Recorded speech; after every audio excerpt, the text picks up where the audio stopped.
Solar panels, those sleek, dark rectangles soaking up the sun's rays. Clean, green, a symbol of progress and seemingly everywhere you look.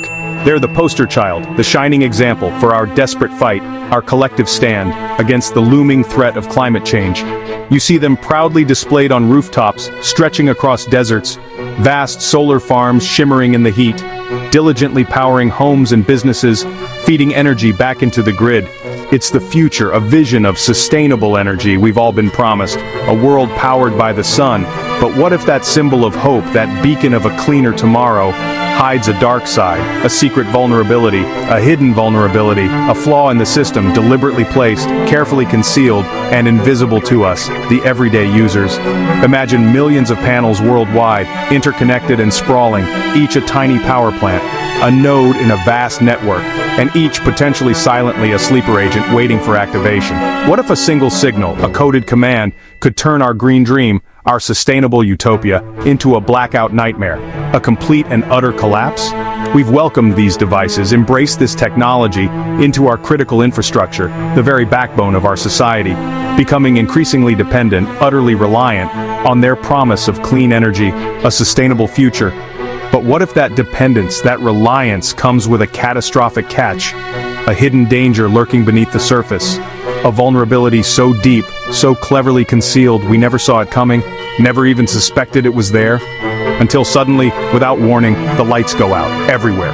This isn't just a sci-fi plot, a dystopian fantasy, it's a real concern, a legitimate threat, whispered in the halls of power, debated in security briefings. Could the technology we embraced, the solution we championed, to save ourselves, to protect our planet, become a weapon, a tool of destruction, a tool for digital warfare, a silent, invisible attack? Could your neighbor's solar panel, the one on the house down the street, be part of a global off switch, a coordinated shutdown of our entire energy grid? It's a chilling thought, a terrifying possibility, and one we need to explore, to investigate, to understand, urgently before it's too late. How did this unsettling discovery come to light? How did we stumble upon this potential vulnerability lurking within our energy infrastructure? Not from a label, you certainly won't find it advertised there. No prominent remote sabotage feature advertised, of course. That would be far too obvious. Instead, dedicated cybersecurity experts, driven by a need to secure our systems, dug deep, meticulously poking around in the firmware, searching for anomalies and hidden functionalities. Their focus centered on the firmware of certain Chinese-made solar inverters, which have become increasingly prevalent in our power grids. Inverters are the brains of the operation, the critical link in the solar energy chain. They're responsible for converting the direct current, DC electricity generated by solar panels, into the alternating current, AC power that feeds into the grid. And some of these inverters came with undocumented features, capabilities that were never disclosed to the users or regulators. Specifically, remote access backdoors, providing a hidden pathway into the system. Researchers, through painstaking analysis, found these devices could be controlled remotely, manipulated from afar. And all of this could happen without the owner's knowledge or consent, a silent takeover of a critical piece of infrastructure. Imagine your smart fridge, a seemingly innocuous appliance, suddenly ordering 1,000 tubs of mayonnaise, a ridiculous but relatively harmless scenario. Annoying, yes, but now imagine it's your power supply that's being manipulated, not just your grocery list. And not just your home experiencing a blackout, but a significant chunk, a substantial portion of your country's solar generation suddenly going offline. The initial reports, understandably, were met with skepticism. Many dismissed the claims outright. It's just a diagnostic tool, a harmless function for maintenance, people said, trying to downplay the potential threat. But as more experts looked, as more eyes scrutinized the code and the hardware, a disturbing pattern emerged, a clear indication of something more sinister.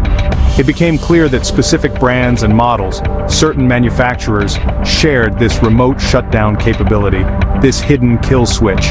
In the wrong hands, the consequences are almost too frightening to contemplate, or even the right ones. If misused or deployed without careful consideration, it could be devastating, leading to widespread chaos and disruption.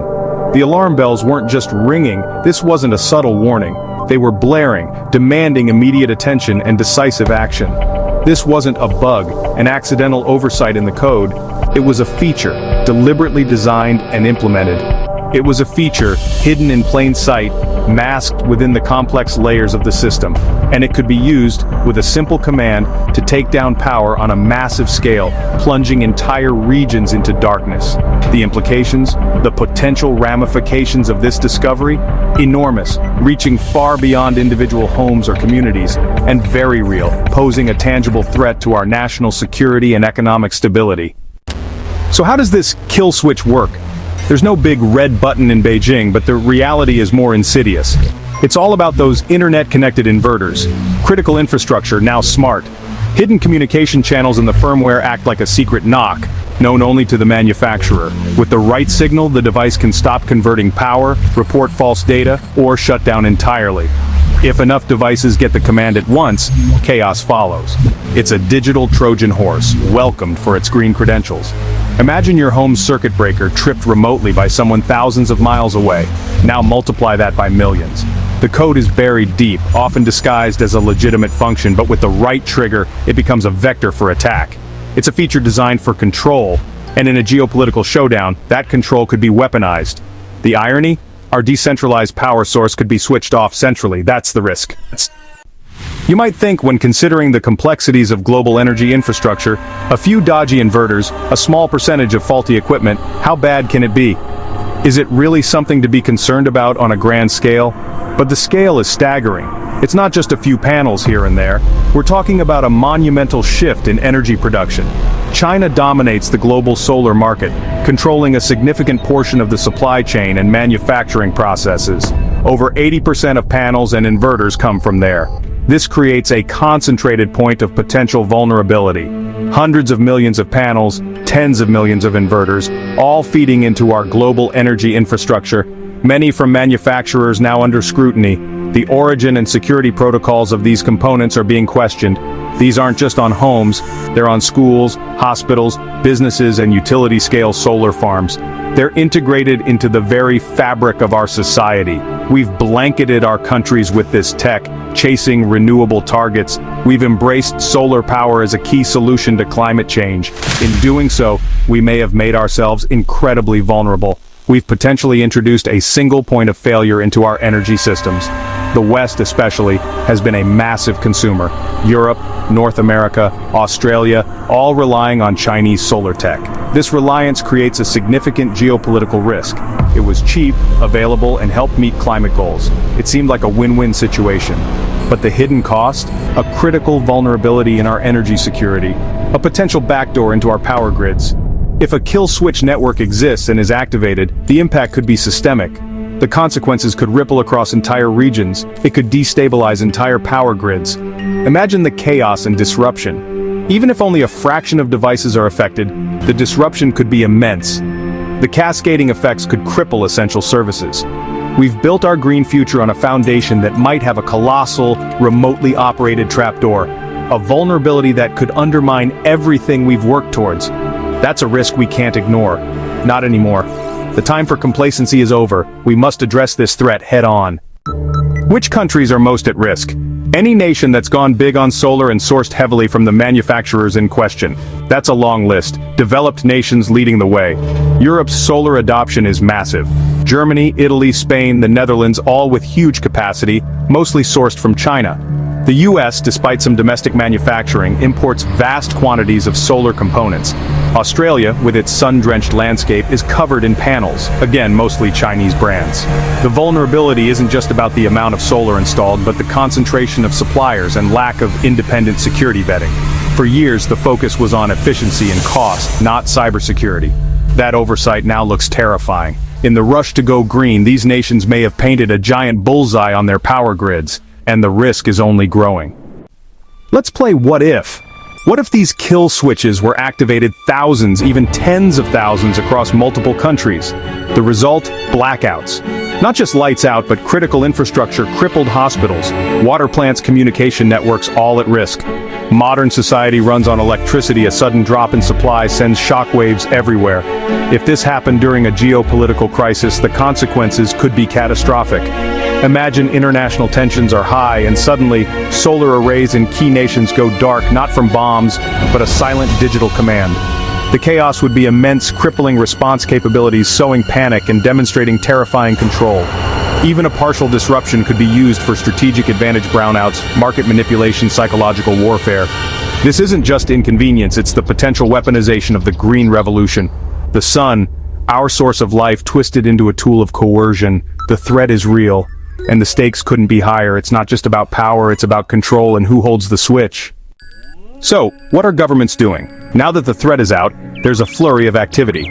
Urgent meetings, intelligence agencies assessing the risk, sudden bans on certain brands, and calls for audits. Some countries are ripping out and replacing suspect hardware in sensitive locations, military bases, government buildings, critical infrastructure. It's expensive, time-consuming, and a logistical nightmare. How do you find every compromised unit among millions? Stricter import controls and cybersecurity standards are being discussed. Long overdue, but not a fix for the millions of vulnerable devices already installed. Diversifying supply chains is another goal, but rebuilding industries takes years. The threat is here now. The challenge is immense. Cost, politics, and industry pushback.